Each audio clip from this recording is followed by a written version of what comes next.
Hi, this is a 1994 Dodge Dakota. Runs perfect, except one day after coming home from the car wash, we started it the next day and there was no spark to the spark plugs or to the coil. We looked on the internet and they said possibly one of the wires burnt.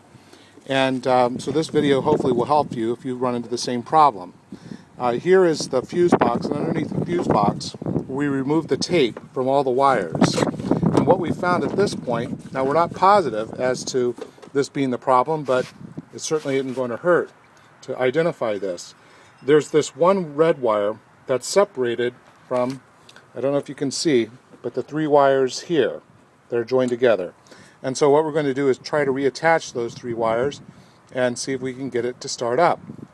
If it does, then there'll be a part two. If it doesn't, then this will still give you an idea where to look for the electrical end of this problem.